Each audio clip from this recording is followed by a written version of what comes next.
reproduction of this content is not allowed without the express written consent of EBH Fitness, LLC.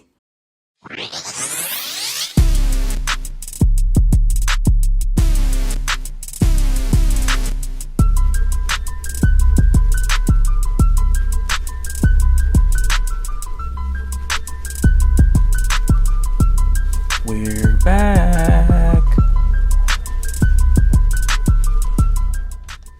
What up, El Paso? Week 11, last day of the regular season. Some folk even had senior days today. Yeah. Some folk even had senior days today. Some folks played their last snap of football in their life. You are absolutely correct. More so than what probably they thinking right now. Unfortunately. Unfortunately, yes. But hey, week 11. We're gonna go through some scores real quick. Then kind of look at the playoff matchups and kind of where that's falling out and Do some predictions. Yes, sir. So Thursday night, you had El Dorado 68-21 over Parkland to finish off a undefeated season. Congratulations to the Aztecs. I remember, I think it was like 3 years ago. Was it 3 years ago when Coach Martinez took over? 2 or 3 years ago. And they were struggling. It was it had to have been 3 years ago because that was Ray Ray's freshman year. Okay. And those 2 years were kind of bleak times for them. I mean, they did have one good year out of it, I think. It was kind of rough for them because they had just moved back up to 6A. Yep. They had just went through a coaching change, and at that time 6A was mad competitive. So Go ahead, Coach Martinez has done a good job getting that program going and 10 wins. I think it's first time in school history they had 10 wins. Yeah, undefeated season. I mean, you can't knock that. So we ended up with 2 undefeated teams this year in the regular season. Del Valle being the other one. Yeah. The other game, which had Eastlake 42-28 over Coronado to lock up the top seed there. So they went 6-0 in district, 7-3 after that rough start of the season. Man, I tell you, it was looking bleak, and you said it, and I was tongue in cheek. I was like, yeah, okay, but there are no there are no what did you say? There's no non-district trophies. Non-district trophies. And at the end of the day, if you could play a tough non-district schedule, and I'm not talking about a schedule that's going to make your kids feel good or be overconfident. If you can go play a tough non-district schedule that tests your kids so you can see where they're at. In El Paso, once you get into district, it'll seem like a cakewalk. Yeah. And it's like I said, I've said it many a times. We always played at least 2 out-of-town teams, tough non-district schedule. We would play our first district game, and our kids would stand at the 50 at warm-ups and be like, Coach, they look normal. Instead of going to play all the D1 kids. Yeah. And then the other game, which had huge playoff implications in 6A, was Franklin beating Pebble Hills 49-35. That was a toss-up game. That was definitely a toss-up game. Coach Warner is actually one of Coach Walker's proteges. He's a Coach Walker guy. I think Coach Walker even coached him at Chapin. So that was kind of one of the masters teaching the student situation, because I think Pebble Hills was having a better season. And what came out of that too, one of the things that I was looking at early in the week, I was looking at the stats, was how many of these guys were going to finish up with 2,000 yards. So Ernie Powers runs for 408 yards to go over the 2,000 mark barrier. Mm-hmm. So I think the top 3 rushers all finished with over 2,000 yards. There we go. Zamar, what is the young man's last name? Zarian. Yes. Quarles. No, not Zarian Quarles. Oh. The kid from Sinelli. Oh, I didn't even think about him. I thought we were talking about Quarles. No, the kid from Sinelli went over 2,000. He's the first rusher in their school history to go over 2,000 yards. That's dope. But I think his was over multiple seasons. No. This was this year. It was this year? Oh, This okay. year. I seen something on social media. Yeah. So there was 3 of them. Sinelli's, I think it was Zamar's his last name. Powers and Ray all Estrada go over 2,000 yards. That's dope. that might be the first time since I've been in El Paso that we've had that many 2,000-yard rushers. Nah, well, I'm trying to think because we had always had a 2,000-yard rusher, but I remember it was like our kid, Hankins, and it might have been Jones at the same time. So I know it's rare. I know since 2015, I don't think we've had that happen. Where there's 3 of them. So that Mhm. kudos to those young men for doing their thing for sure. Some of them had a lot of carries. Kudos to those coaches for running the rock. Yes. Good football teams run the ball. Yes. Then today, so let's start with Cathedral loses their playoff game, so they're out. They lose to Kip Sunnyside 28-11. Chapin 61-20 over Hanks. So that makes them 6-2 in the conference, 6-4 overall. Riverside wins 42-14 to lock up the second seed in 1-4A. Horizon wins 35-21. So that was, I don't even want to say it, but both of those teams went into that game undefeated in the district. So You mean defeated? defeated, yes, In district. defeated in district, and that was their first district win. So kudos to them.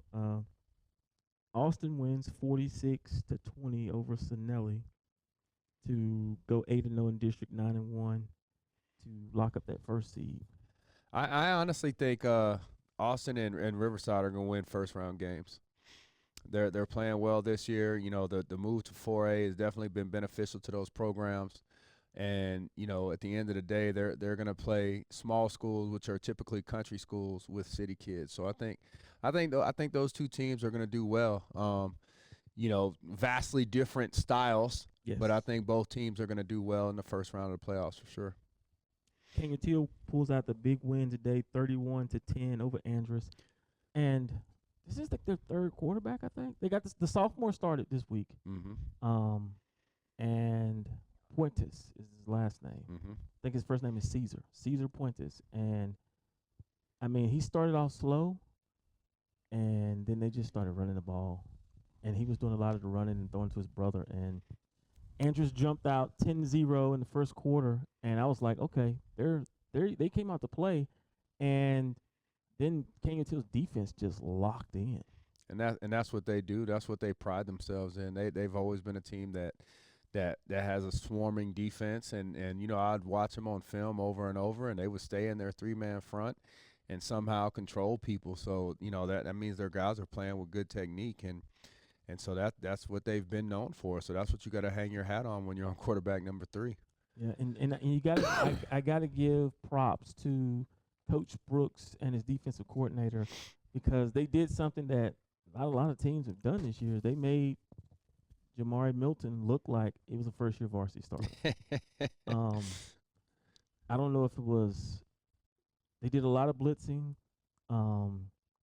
So he did not get comfortable back there in the pocket at all. Mm-hmm. And they made his life, his day, a long evening. Well, that definitely can be a scenario, especially for a young quarterback. I don't know how Andrus does their blitz pickup and their protection audibles, but a lesson that I learned as a coach a long time ago was take that away from the quarterback.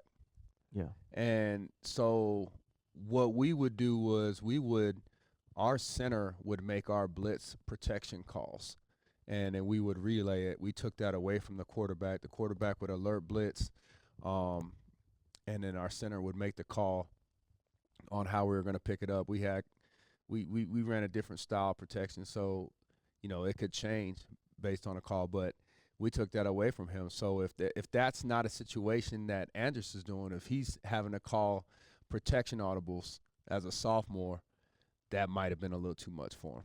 I don't think he. I can't say just watching it what was happening, but I do know this. Because they run a lot of empty sets. Mm-hmm. When their running back was in the game, I don't think he was used to having to pick that blitz up. I'm gonna tell you, with a sophomore quarterback, it would be for me, it would be an automatic.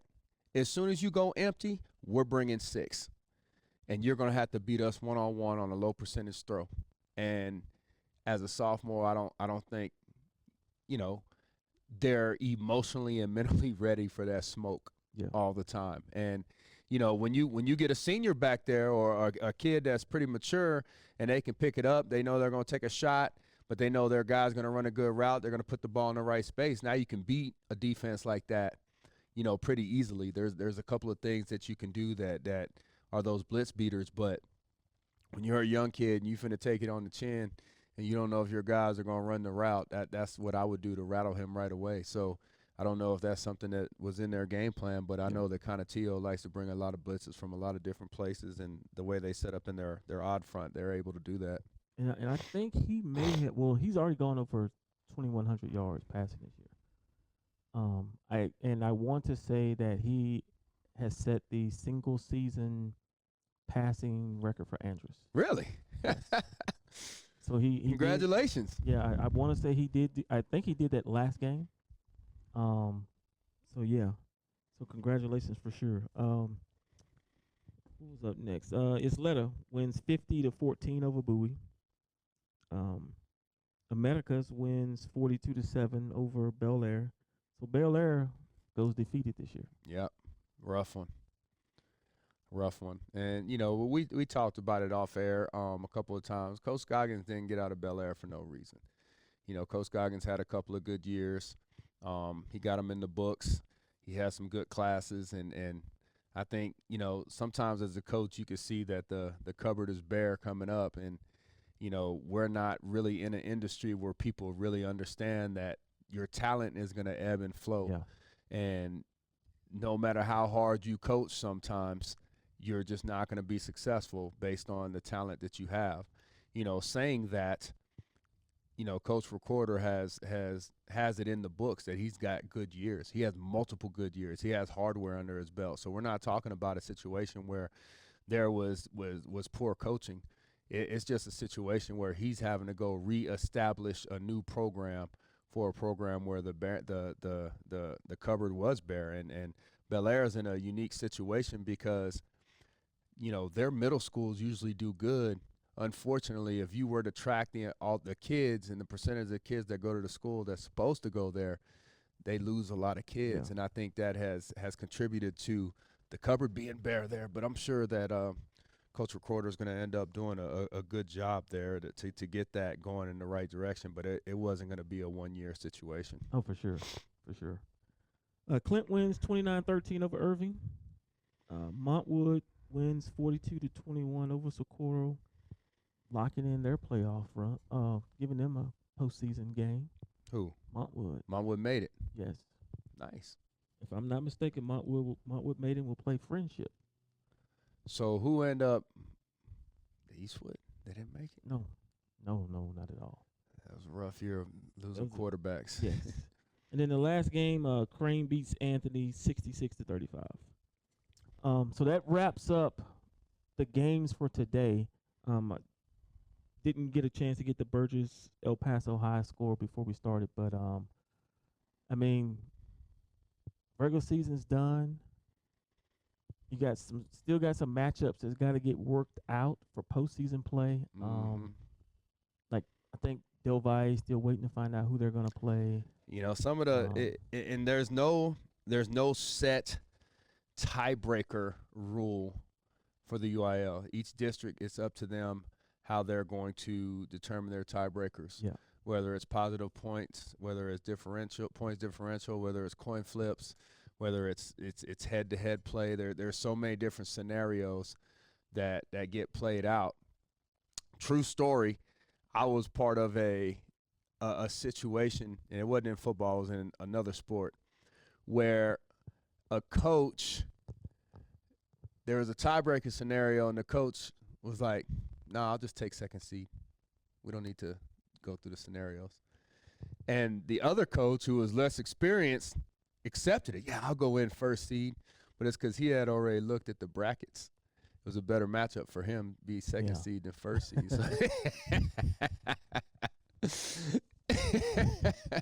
And I was like, "Hey, that's what comes with experience." But so there's no set rule, and that makes things a little convoluted sometimes. So we had this conversation before we started, and I kind of, and I don't think that I'm the only person in this city or the only person that watches this show that doesn't understand this part. So my understanding was, if you finished first or second in your district, you got a home game. And your response to me was, That's the 6A and 5A rule. okay. And so I would say 6 years ago, the UIL put a rule change in that made first-round playoff games. The higher seed got to have a home game, and it was awesome. But at the end, the reasoning behind that rule was monetary. Yeah. Because the UIL had figured out that there's more gate when one of the teams is the home team in the playoffs. And since they get a cut of the gate, that's why they put that rule in. And it was not a rule for any sport except football. Oh, everything in Texas goes around football. But it's because the amount of gate. Mm-hmm. So, so you're going to play at home. That means, it used to cost us, I think, $7,500 to go play at Grande. So we're playing at home. We're not paying that $7,500. Yep. We're having more people come to the game. The same people from whoever we were playing that would have went to Grande to play or to Ratliff, they still came here. So you still had that gate, but you had the additional gate. That's why the UIL did it, because it raised their revenue. And, that's the bottom line is what everybody makes their decisions based off of. Now, based off of that, so I was looking and they were talking about coin flips for home games. Like, what is that about? It's not really a coin flip. I'm sure it's not. They but actually, now with all the video conferencing, you could do a coin flip where you just make sure and show it. But what they do is, and there's actually funny stories about this.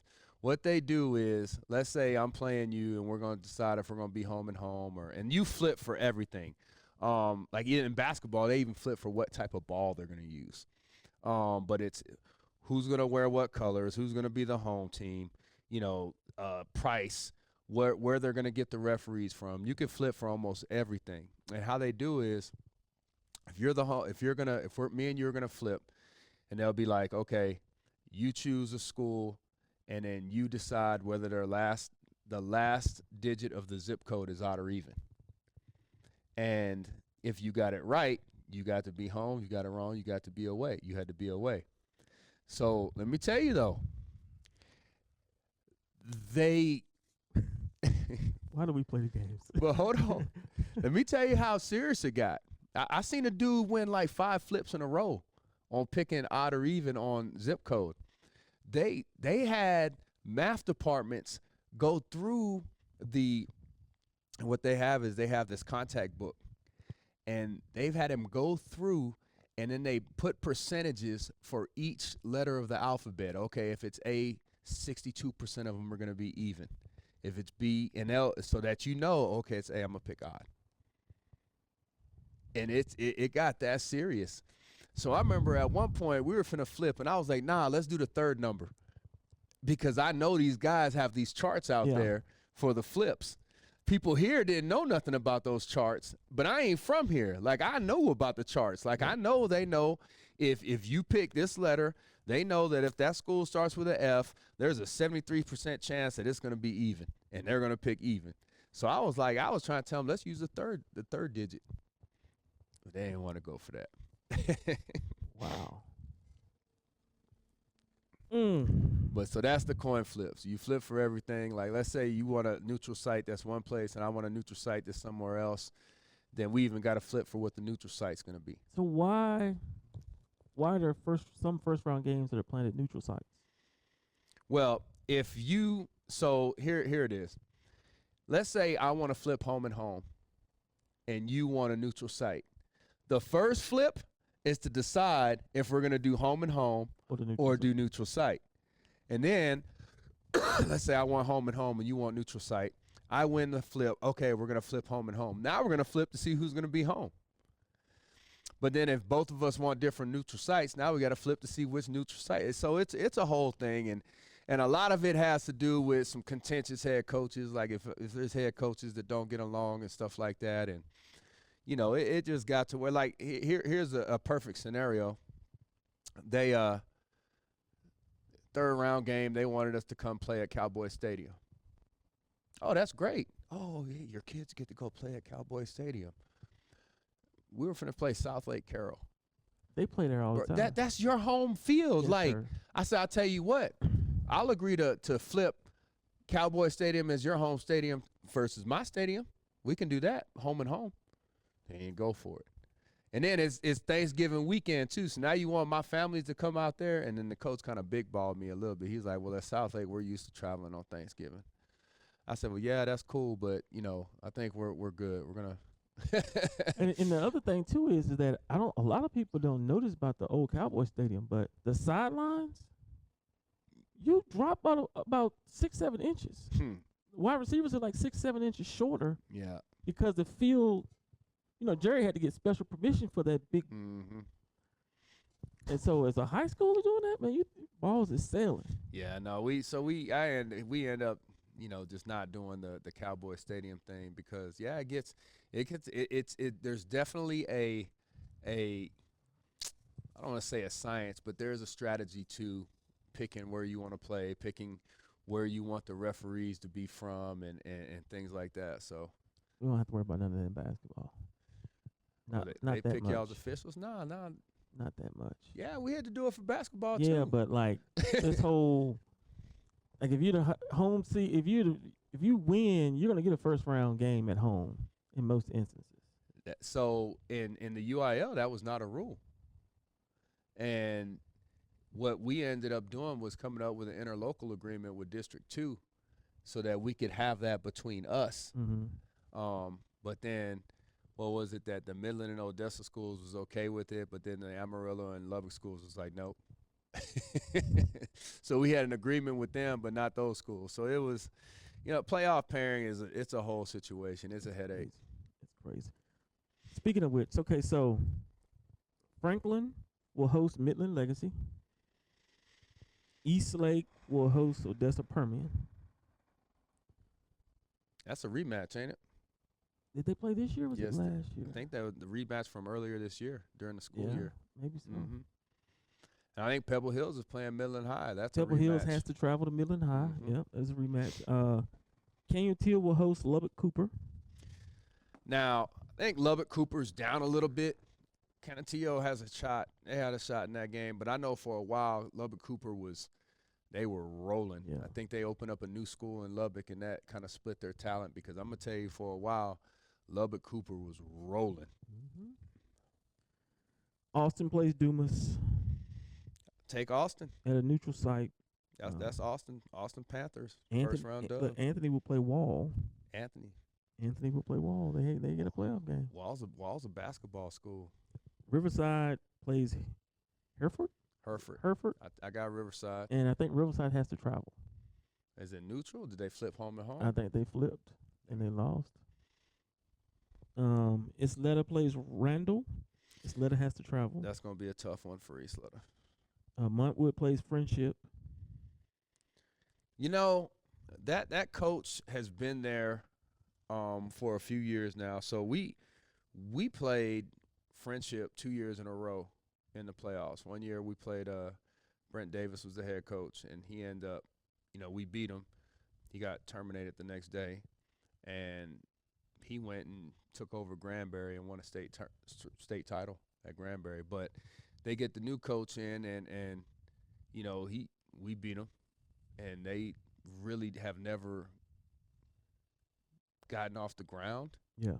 With the amount of talent that they have. So I don't know.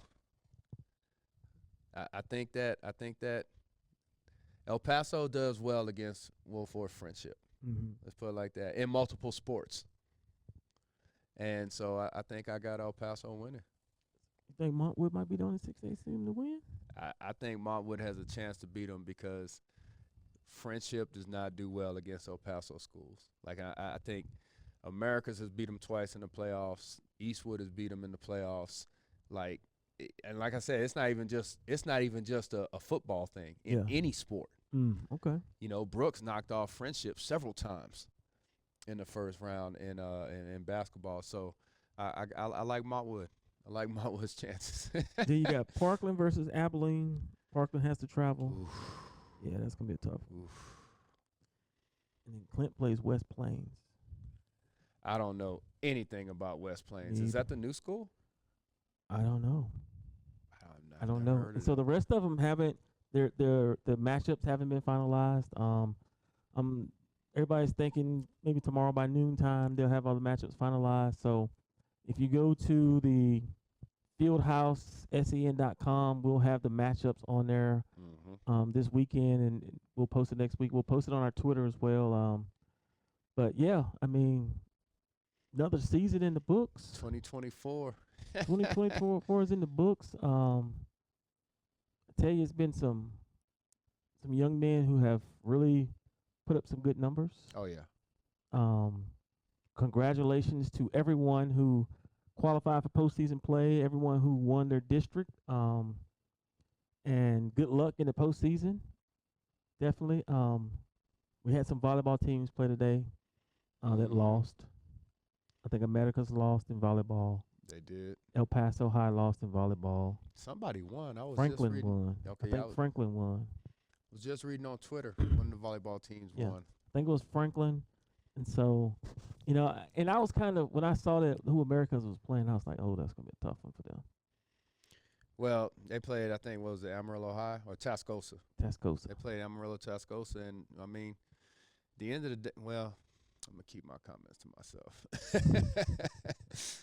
But, hey, folks, thank you guys for watching us this whole season. It's been fun. I appreciate you, Coach, for coming on here joining me. Always.